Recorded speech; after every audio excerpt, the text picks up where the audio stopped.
Hola, hoy vamos a descifrar una de las herramientas más importantes y útiles de la estadística, la distribución normal. Vamos a ver cómo nos ayuda a predecir y entender un montón de cosas del mundo que nos rodea. Para que quede todo súper claro, esta es nuestra ruta. Primero, la famosa curva, luego, cómo estandarizarla con el puntaje Z, cómo leer el mapa de probabilidades, haremos unos cálculos y al final veremos por qué todo esto es tan relevante. Muy bien, empecemos por el principio. La curva de campana. Vamos a explorar por qué esta forma tan particular aparece en todos lados, desde la naturaleza hasta las finanzas, y qué la hace tan especial. A ver, ¿alguna vez se han preguntado cómo lo hacen? ¿Cómo es que una empresa puede saber cuánto va a durar una llanta o un banco puede medir un riesgo financiero? Bueno, todo se basa en que muchos fenómenos siguen un patrón que de hecho es bastante predecible. Y ese patrón es este, la distribución normal. Seguro la conocen como la curva de campana. Fue descrita por primera vez allá por el siglo XVIII por Abraham de Moivre, y es la base de muchísimas cosas en estadística. Y aquí está la magia, ¿no? Sus reglas son súper sencillas pero increíblemente poderosas. Es simétrica, así que la mitad de los datos está de un lado y la otra mitad del otro. Su punto central, la media, nos dice dónde está ubicada. Y su ancho, o qué tan dispersa es, nos lo dice la desviación estándar. Y muy importante, toda el área bajo la curva siempre suma 1. Perfecto, ya entendemos la curva, pero ¿cómo la usamos para cualquier caso, sin importar la media o la desviación? Para eso, necesitamos un estándar, una especie de lenguaje universal. Es como si quisiéramos comparar pesos en kilos con pesos en libras. Para poder hacerlo, tenemos que llevar todo a una misma unidad. En estadística, esa unidad común es la distribución normal estándar, que tiene una media de 0 y una desviación estándar de 1 siempre. Y este es nuestro traductor mágico, la fórmula del puntaje Z. Es súper simple pero fundamental. Nos dice exactamente qué tan lejos, en términos de desviaciones estándar, está un valor cualquiera de su media. Con esto podemos comparar cualquier cosa. Ok, ya tenemos todo en el mismo idioma, estandarizado con el puntaje Z. Ahora, necesitamos un mapa que nos diga qué significan esos valores, qué probabilidad representan. Y la pregunta del millón es, ¿cómo encontramos esa probabilidad? Bueno, para eso no hay que reinventar la rueda. Usamos un mapa ya hecho, la tabla normal estándar.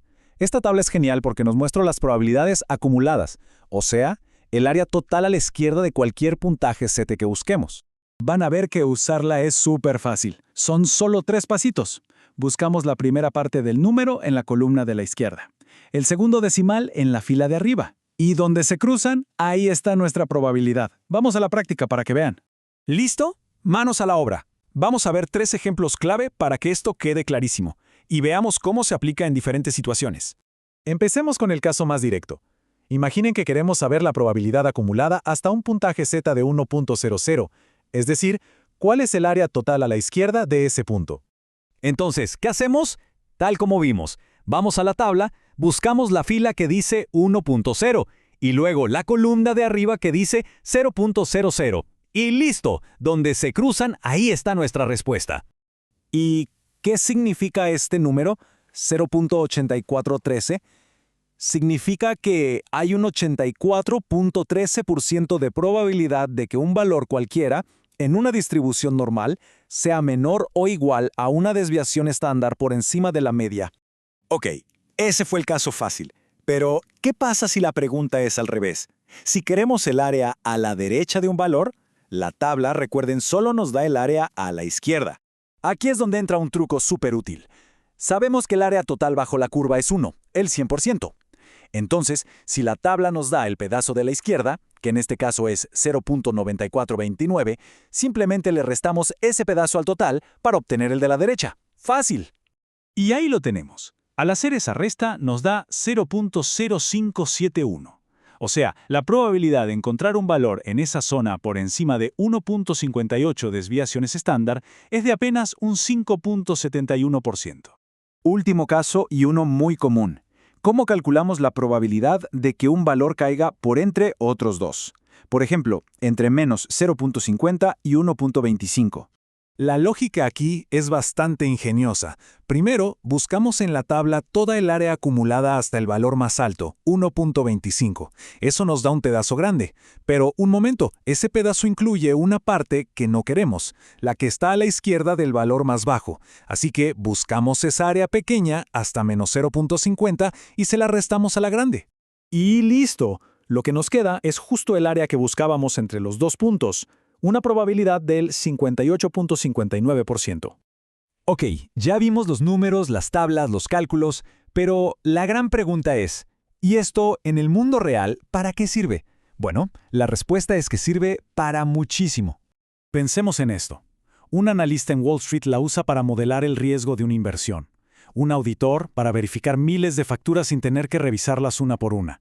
Una empresa de marketing para saber cuántos productos necesita fabricar. O un ingeniero para garantizar que los neumáticos que usamos duren lo que prometen.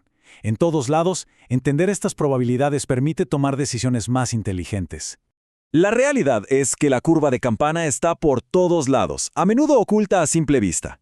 Ahora que sabemos cómo leerla e interpretarla, la pregunta es, ¿qué patrones que antes eran invisibles podemos empezar a ver a nuestro alrededor?